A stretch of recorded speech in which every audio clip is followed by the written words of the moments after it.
Lo metí en el maletero de mi taxi sin saber que aquel niño cambiaría mi forma de respirar. Una bolsa de viaje, ligera, y un chico de 15 años que apenas podía sostenerse de pie. Aquella mañana del 9 de octubre de 2006, lo llevé desde su casa hasta el hospital. Y él me dijo 3 cosas en el camino que callé durante 19 años. La tercera me hizo dejar mi trabajo el día que finalmente la entendí. Mi nombre es Renzo Castelli. Fui taxista en Milán durante 27 años.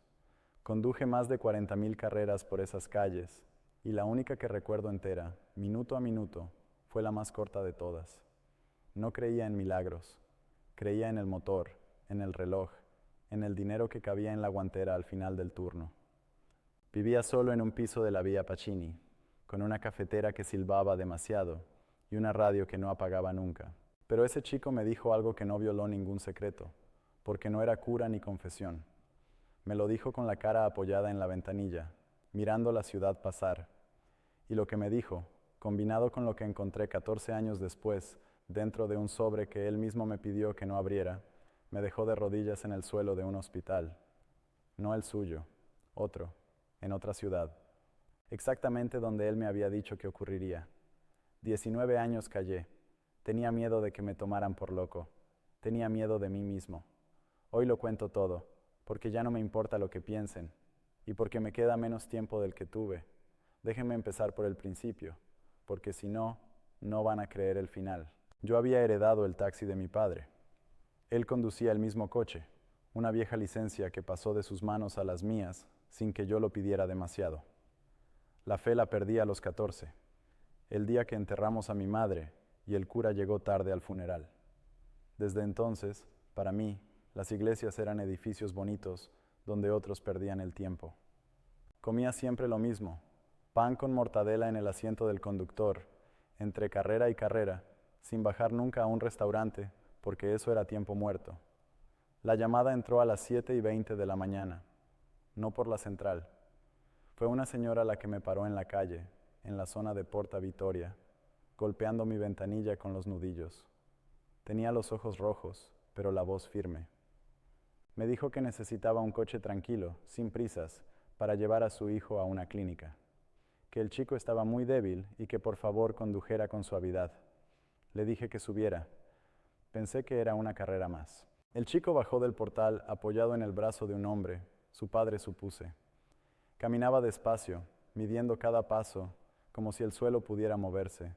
Tenía la piel del color del papel viejo. 15 años, me dijeron después, aunque por la delgadez parecía menor. Llevaba una sudadera azul que le quedaba grande y unas zapatillas deportivas, normales, de chico cualquiera. Lo que no era normal era la calma.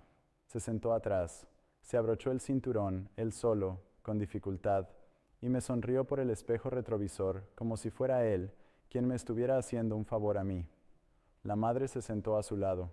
El padre dijo que iría detrás en su propio coche, y antes de arrancar, el chico se inclinó hacia adelante, despacio, y dejó algo sobre el asiento del copiloto. Un sobre, blanco, cerrado, con un bulto dentro, como si guardara una tarjeta gruesa o una estampa. No me dijo nada todavía, solo lo dejó ahí, a mi lado, y volvió a recostarse. Arranqué. El reloj del salpicadero marcaba las 7:34. La distancia hasta donde íbamos no era mucha, unos 40 minutos con el tráfico de aquella hora.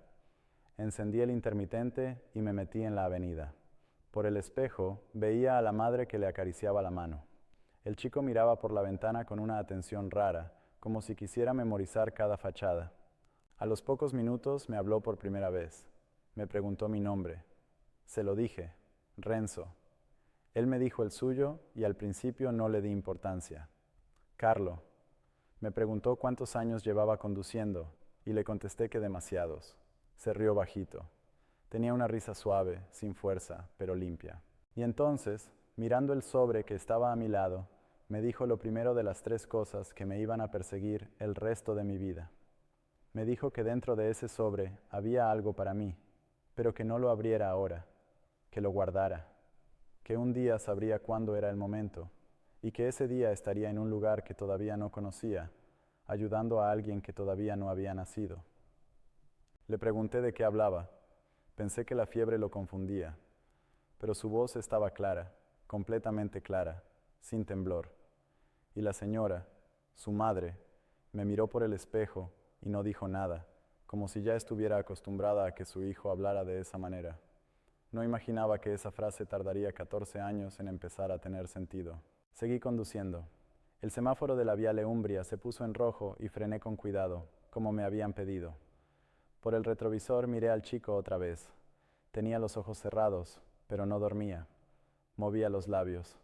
Recé, pensé, está rezando, y me dio una incomodidad rara, esa que sientes cuando alguien hace algo íntimo delante de ti y no sabes dónde mirar. El sobre seguía a mi lado. Era de un papel grueso, casi como cartulina, cerrado con cinta adhesiva por detrás, no con pegamento. Tenía algo escrito en el frente, una sola palabra con una letra de chico joven, redondeada. Tardé un par de semáforos en atreverme a leerla de reojo. Decía mi nombre, Renzo, pero yo no le había dicho mi nombre hasta que ya estábamos en marcha. Lo recuerdo con seguridad absoluta, porque me preguntó el nombre después de arrancar, no antes. Sentí un frío en la nuca. Pensé que me equivocaba, que quizá la madre se lo había dicho en la calle, que yo no recordaba bien el orden de las cosas. Me agarré a esa explicación con todas mis fuerzas, porque la otra posibilidad no cabía en mi cabeza. El reloj marcaba las 7:51. Faltaba todavía un buen trecho. Y el chico abrió los ojos. El tráfico de la mañana en Milán es un animal lento. Avanzábamos a tirones, parando cada poco, y yo agradecía cada freno porque me daba una excusa para no hablar. Pero Carlo quería hablar. Me preguntó si tenía familia. Le dije que no, que vivía solo. Me preguntó si extrañaba a alguien. Y yo, que jamás contestaba esas cosas a un pasajero, que llevaba 22 años respondiendo con monosílabos para que la gente me dejara en paz, le dije la verdad. Le dije que extrañaba a mi madre, muerta hacía 31 años. Él asintió despacio y me dijo lo segundo. Me dijo que mi madre estaba bien, que no me preocupara por ella y que un día yo entendería que estar enfermo no es lo peor que le puede pasar a una persona, que lo peor es vivir muchos años sin darse cuenta de que se está vivo. Lo dijo sin dramatismo, como quien comenta el tiempo, y luego añadió que él no tenía miedo, porque sabía exactamente a dónde iba. Le pregunté, con un nudo en la garganta, ¿a qué clínica íbamos? Pensé que se refería al hospital. Me miró por el espejo, con esos ojos que parecían demasiado grandes en una cara tan delgada, y me dijo que no hablaba de la clínica. La madre apretó los labios y giró la cara hacia la ventana. Vi cómo se le movían los hombros, conteniéndose. Yo no sabía qué hacer con todo eso. Era un taxista. Mi trabajo era llevarlos del punto A al punto B y cobrar la tarifa. No estaba preparado para esto. Apreté el volante y miré al frente, y por primera vez en años deseé que el trayecto durara más, porque algo en ese coche me estaba tocando un sitio que yo creía cerrado con candado desde el funeral de mi madre. El sobre seguía ahí. Pesaba en mi cabeza más que en el asiento. Llegamos a la zona del hospital pasadas las 8:20. Reduje la velocidad buscando la entrada correcta. Y entonces, cuando ya veía el edificio, Carlo me dijo la tercera cosa, la que me hizo callar 19 años, la que no entendí hasta que fue demasiado tarde. Me dijo que no me iba a ver más en esta vida, pero que el día que abriera el sobre me acordara de que él me lo había advertido, que ese día yo estaría salvando algo que no era una vida cualquiera, y que cuando pasara, mirara la fecha, que mirara la fecha y supiera que él ya la conocía. Frené frente a la entrada, las 8:27 de la mañana. El padre llegó detrás en su coche y bajó corriendo a ayudar. Entre los dos sacaron a Carlo del taxi. Antes de irse, el chico me apretó el hombro con una mano que apenas tenía fuerza y me dijo gracias, Renzo. Solo eso. Gracias. No quise cobrarles. La madre insistió y me puso unos billetes en la mano sin contarlos. Yo los guardé sin mirar porque no me salía la voz.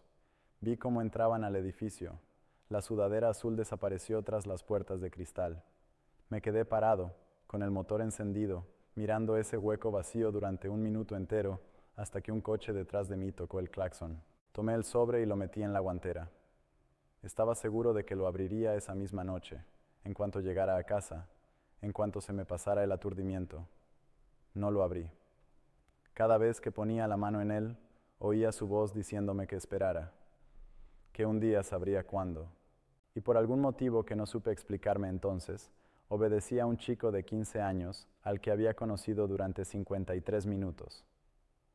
3 días después, el 12 de octubre de 2006, escuché en la radio del taxi una noticia breve. Un adolescente milanés había muerto de leucemia fulminante en el Hospital San Gerardo de Monza. Lo describían como un chico muy querido, devoto, conocido en su parroquia. Daban su nombre, Carlo Acutis. Tuve que orillarme. Me bajé del coche en plena calle Lombardía y me senté en el bordillo de la acera durante media hora, con la gente pasando alrededor, sin entender qué le pasaba a aquel hombre. No San Gerardo, pensé. Yo lo había llevado a otra clínica, en Milán, no en Monza. Me equivocaba de hospital. Mi memoria empezó a torcerse desde ese mismo día, porque mi cabeza no quería aceptar lo que había vivido. Volví a casa y miré el sobre. Mi nombre en la letra redondeada, el bulto dentro, la cinta adhesiva por detrás. Lo tuve en las manos durante 1 hora y no lo abrí. Lo guardé en el cajón de abajo de la cómoda, debajo de los documentos del taxi, y allí se quedó. Durante los primeros meses pensé en él todos los días, después 1 vez por semana, después cuando me acordaba. La vida del taxi me tragó otra vez, las carreras, el reloj, la cafetera que silbaba demasiado. Me dije que había sido una coincidencia, que un chico enfermo dice cosas raras, que lo del nombre seguro me lo había dicho la madre en la calle y yo lo había olvidado. Construí una explicación cómoda y me metí dentro de ella como en una manta vieja. Pero algo había cambiado en mí y tardé años en darme cuenta de qué. Empecé a fijarme en mis pasajeros, en la gente. Antes los veía como tarifas con piernas. Después de Carlo, empecé a verles la cara. A los viejos que iban solos al médico. A las madres que lloraban en silencio en el asiento de atrás, creyendo que yo no las veía por el espejo. A los chicos que volvían de fiesta a las 5 de la mañana con los ojos perdidos. Empecé a preguntarles cómo estaban. Yo, que no preguntaba nada. Una noche, debía ser 2008, llevé a un hombre desde el aeropuerto de Linate hasta el centro. Venía de un entierro. Me lo contó sin que yo le preguntara, como si necesitara soltarlo con un desconocido. Su mujer, 49 años. Y al bajarse, me dijo que gracias por escuchar, que hacía días que nadie le dejaba hablar. Y al cerrar la puerta del taxi me acordé de Carlo y de aquella frase que no había entendido, eso de que lo peor no es estar enfermo, sino vivir muchos años sin darse cuenta de que se está vivo. Esa noche llegué a casa y abrí el cajón de la cómoda. Saqué el sobre, lo miré y volví a guardarlo. Todavía no era el momento. Lo sabía sin saber cómo lo sabía. Lo que no imaginaba era que el sobre llevaba dentro algo que iba a tardar otros 12 años en mostrarme su sentido. Pasaron los años con esa monotonía que tienen los años cuando uno vive solo. 2010, 2012. El taxi cada vez más viejo. Mis rodillas cada vez peores de tanto embrague. Pero algo seguía empujándome desde dentro. Empecé a llevar gratis a la gente que no podía pagar. A los ancianos del barrio que iban a recoger sus medicinas. A una mujer que iba todas las semanas a visitar a su hijo a la cárcel de Opera y no tenía para el billete del autobús. Lo hacía sin pensarlo, casi a regañadientes conmigo mismo, como si me molestara mi propia bondad. Un día de 2013, esperando una carrera frente a una iglesia, me bajé a estirar las piernas. Había un cartel pegado en el tablón de anuncios de la parroquia, una foto de un chico con una sudadera, la misma cara que yo había llevado en mi taxi. El cartel anunciaba que se estaba abriendo la causa de beatificación de un joven milanés muerto en 2006, un chico que había usado los ordenadores para catalogar milagros eucarísticos de todo el mundo, que había documentado más de 160 casos en una página web que él mismo construyó siendo un adolescente.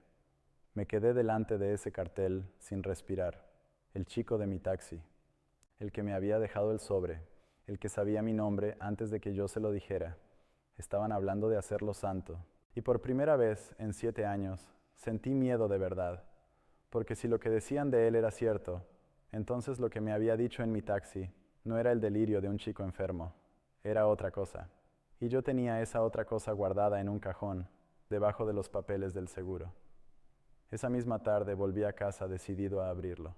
Saqué el sobre, lo apreté entre las manos y oí su voz, tan clara como si estuviera en el asiento de atrás, diciéndome que un día sabría cuándo, que ese día estaría en un lugar que todavía no conocía.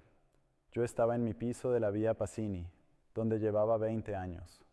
No era un lugar que no conociera, no era el momento. Volví a guardarlo, pero esta vez no lo metí debajo de los papeles.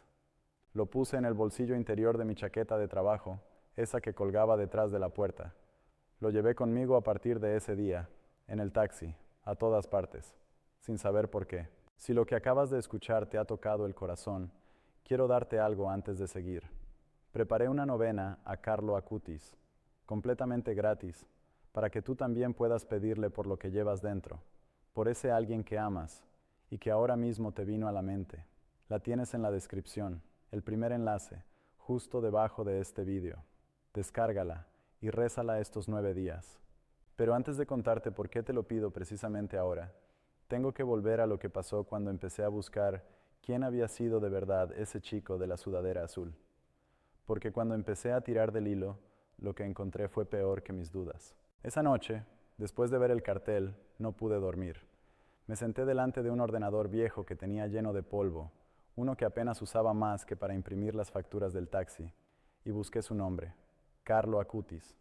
La pantalla se llenó de resultados, fotos del chico, artículos, y la página web que él mismo había hecho, traducida a un montón de idiomas, catalogando milagros eucarísticos por todo el mundo. Leí hasta las 4 de la mañana, y mientras más leía, más se me apretaba el pecho. Encontré una entrevista a su madre, una señora llamada Antonia Salzano. La reconocí.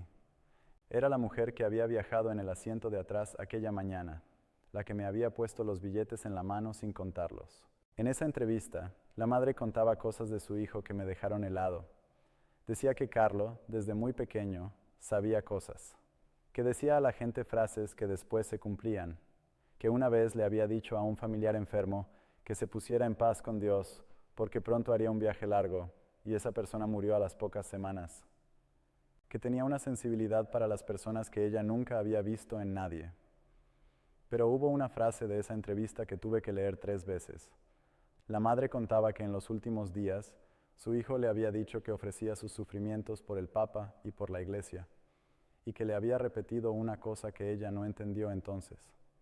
Le dijo que había dejado mensajes en gente que iba conociendo, semillas, los llamaba, que algunas tardarían años en germinar, que él no las vería crecer, pero que crecerían igual. Semillas. Yo tenía una semilla en el bolsillo interior de mi chaqueta, un sobre con mi nombre escrito por un chico que iba a ser santo. Cerré el ordenador, me temblaban las manos, saqué el sobre del bolsillo y lo puse sobre la mesa de la cocina, bajo la lámpara. Mi nombre, Renzo, en su letra redondeada. La cinta adhesiva por detrás, ahora amarillenta por los años. El bulto dentro. Acerqué los dedos a la cinta y me detuve. Otra vez su voz. Un día sabrás cuándo. Estarás en un lugar que todavía no conoces, ayudando a alguien que todavía no había nacido. Alguien que todavía no había nacido. Esa parte nunca la había entendido. En 2006, ¿qué quería decir con alguien que todavía no había nacido? Si el sobre era para abrirlo pronto, ¿cómo iba a haber alguien sin nacer todavía? Esa noche entendí, por primera vez, que el momento de abrir el sobre podía estar todavía muy lejos en el futuro, que Carlo no me había dado un mensaje para días después de su muerte. Me había dado un mensaje para años después, para un día concreto, en un lugar concreto, con una persona concreta. Y yo no sabía cuándo, ni dónde, ni quién. Lo único que sabía era que tenía que estar preparado para reconocer ese día cuando llegara. A partir de entonces, mi vida cambió de una forma que ni yo mismo entendía. Empecé a ir a misa, yo, que no pisaba una iglesia desde el funeral de mi madre. Al principio me sentaba al fondo, incómodo, sin saber cuándo levantarme ni cuándo arrodillarme, pero volvía, domingo tras domingo. Buscaba algo sin saber qué. Una mañana, después de misa, me acerqué al párroco. Le conté, sin dar todos los detalles, que había conocido a Carlo Acutis antes de morir, que lo había llevado en mi taxi. El cura me miró con curiosidad. Me preguntó cómo era, y yo le dije la única verdad que tenía. Le dije que era el pasajero más tranquilo que había llevado en mi vida, y que sabía mi nombre antes de que yo se lo dijera. El párroco se quedó pensativo, y me contó algo que me erizó la piel. Me dijo que en las causas de los santos, los testimonios de personas comunes que tuvieron encuentros breves con ellos a veces son los más valiosos, porque no tienen interés en exagerar. Me preguntó si yo estaría dispuesto a testificar, si llegaba el momento, sobre lo que viví aquella mañana. Le dije que no sabía, que necesitaba pensarlo. La verdad es que tenía miedo, miedo de contar lo del nombre, lo del sobre, lo de las 3 cosas que me dijo, miedo de que me tomaran por un viejo trastornado que buscaba protagonismo. Así que no testifiqué, me callé. Seguí guardando el secreto y el sobre y el peso de no saber. 2015, 2016. El taxi seguía rodando y yo seguía envejeciendo dentro de él, pero ya no era el mismo hombre. Ayudaba a quien podía, escuchaba a quien lo necesitaba, y todas las noches, antes de dormir, sacaba el sobre del bolsillo de la chaqueta y lo miraba un momento, como quien comprueba que la puerta está cerrada antes de acostarse. Una tarde de 2016 recogí a una pareja joven en la estación central. Ella estaba embarazada, de muchos meses, con esa barriga enorme que apenas la dejaba caminar. Venían cargados de maletas. Me dijeron que se mudaban a Milán por el trabajo de él, que era enfermero, y lo habían contratado en un hospital pediátrico. Hablamos durante todo el trayecto. Me cayeron bien. Al bajarse, la mujer me dejó su número apuntado en un papel, por si alguna vez necesitaba un taxi de confianza para ir al hospital cuando llegara el bebé.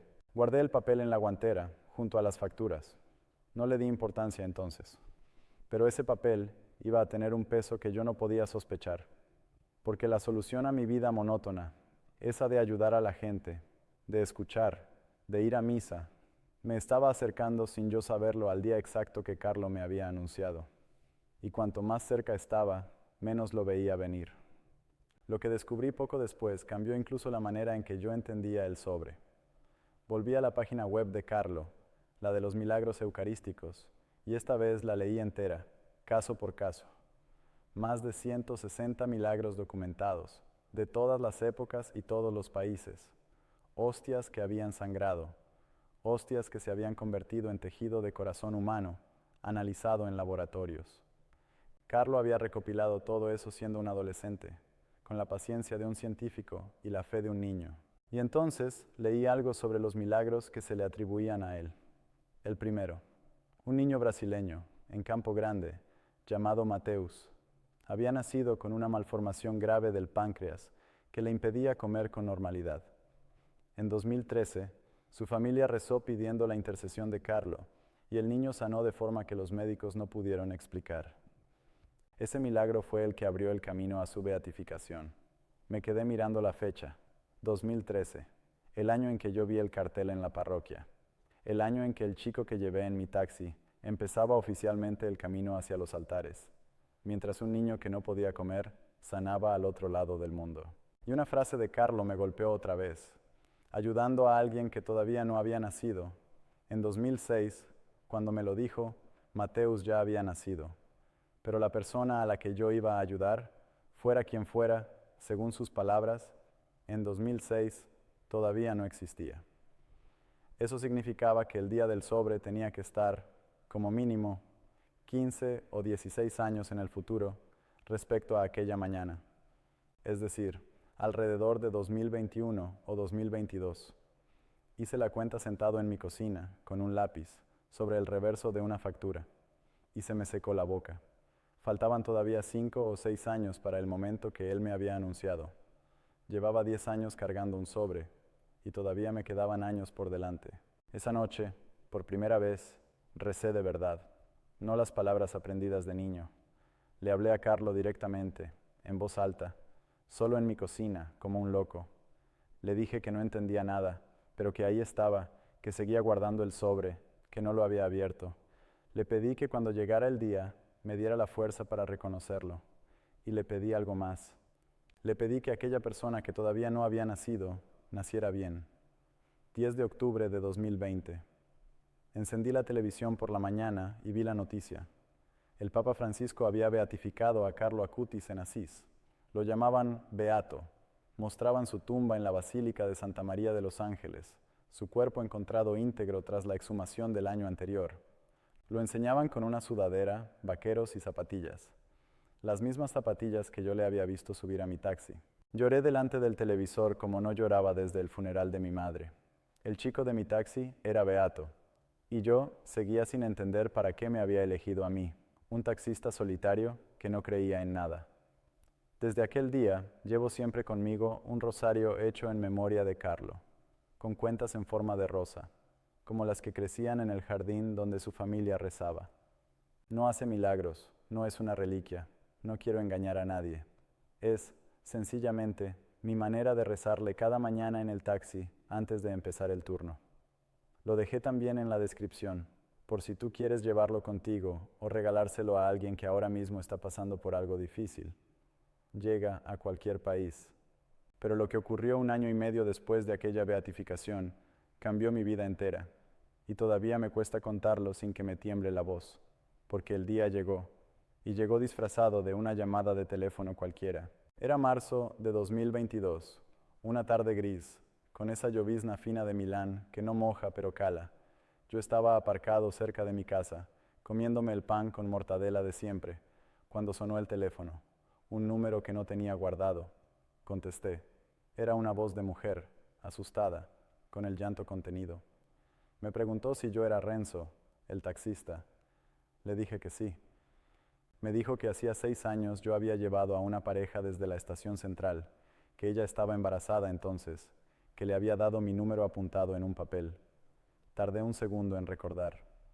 La pareja del enfermero, la barriga enorme, el papel en la guantera. La mujer hablaba atropelladamente.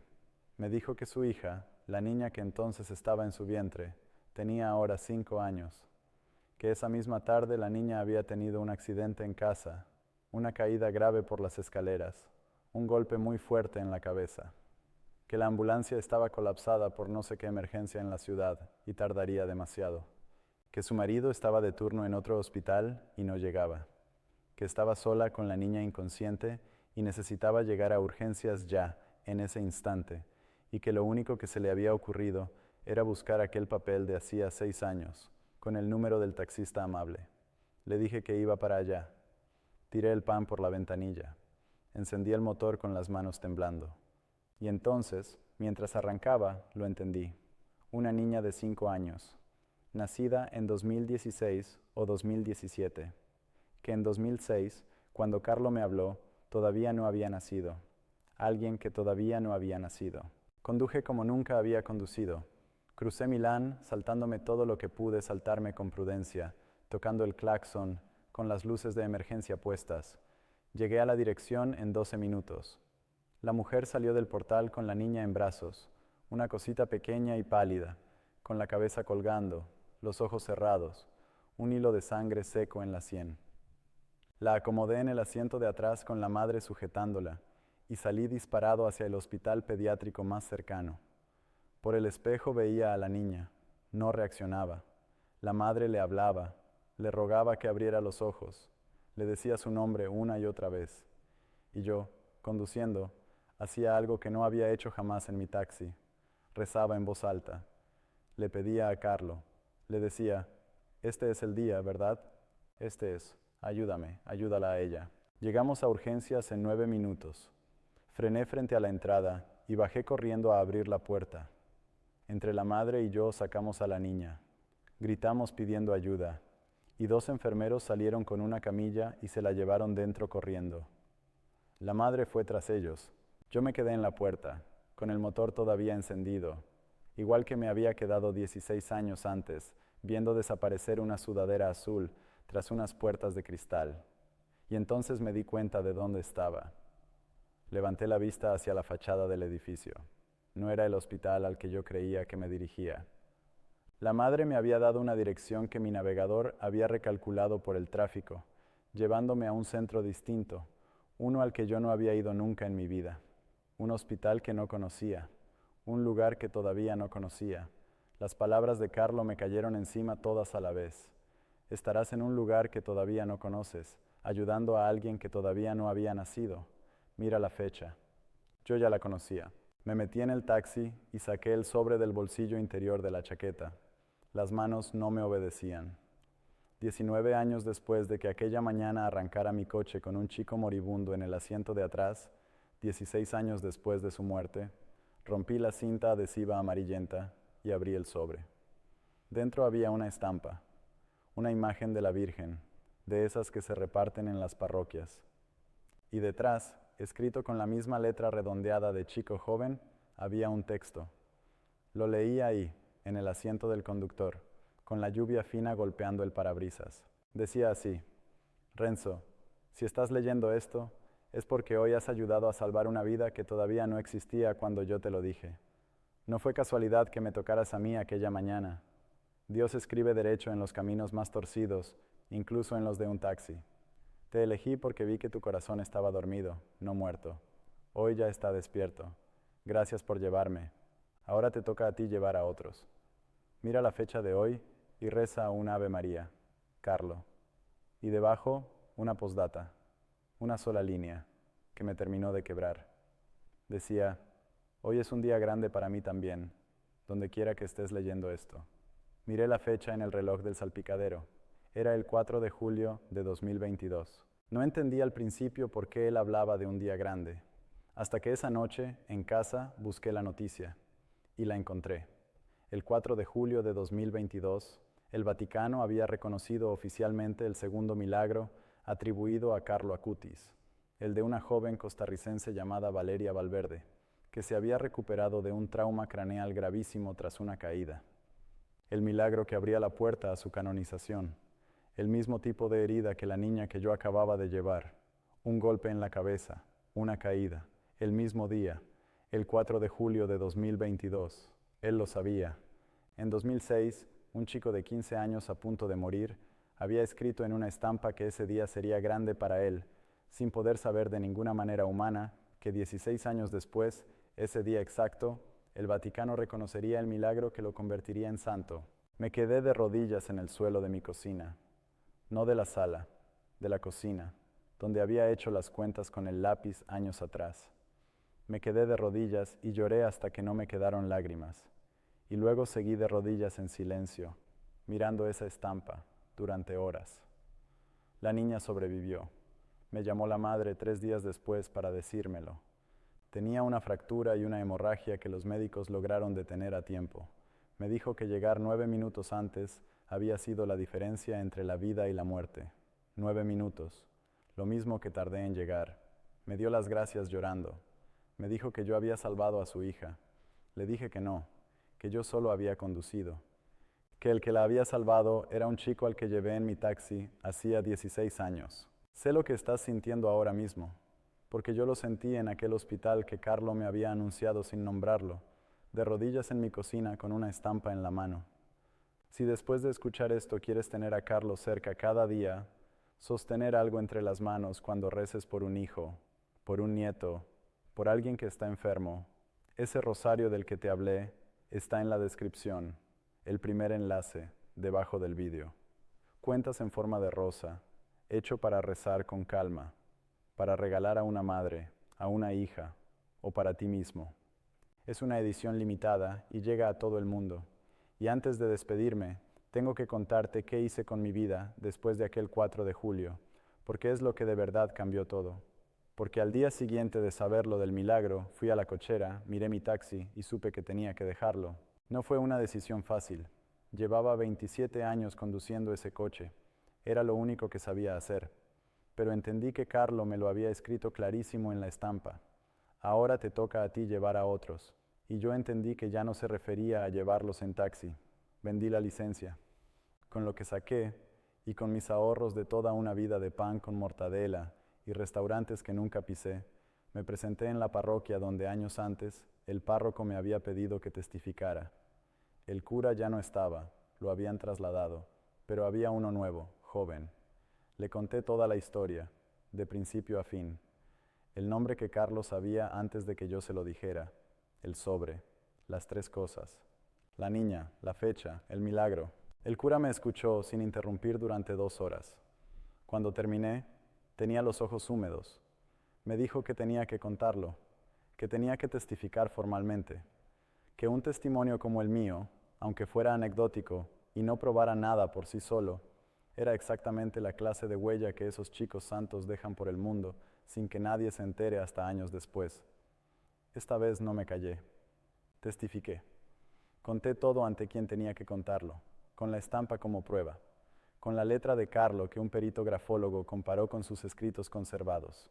Y aunque mi historia es pequeña, una entre miles, la guardaron. El 7 de septiembre de 2025 viajé a Roma.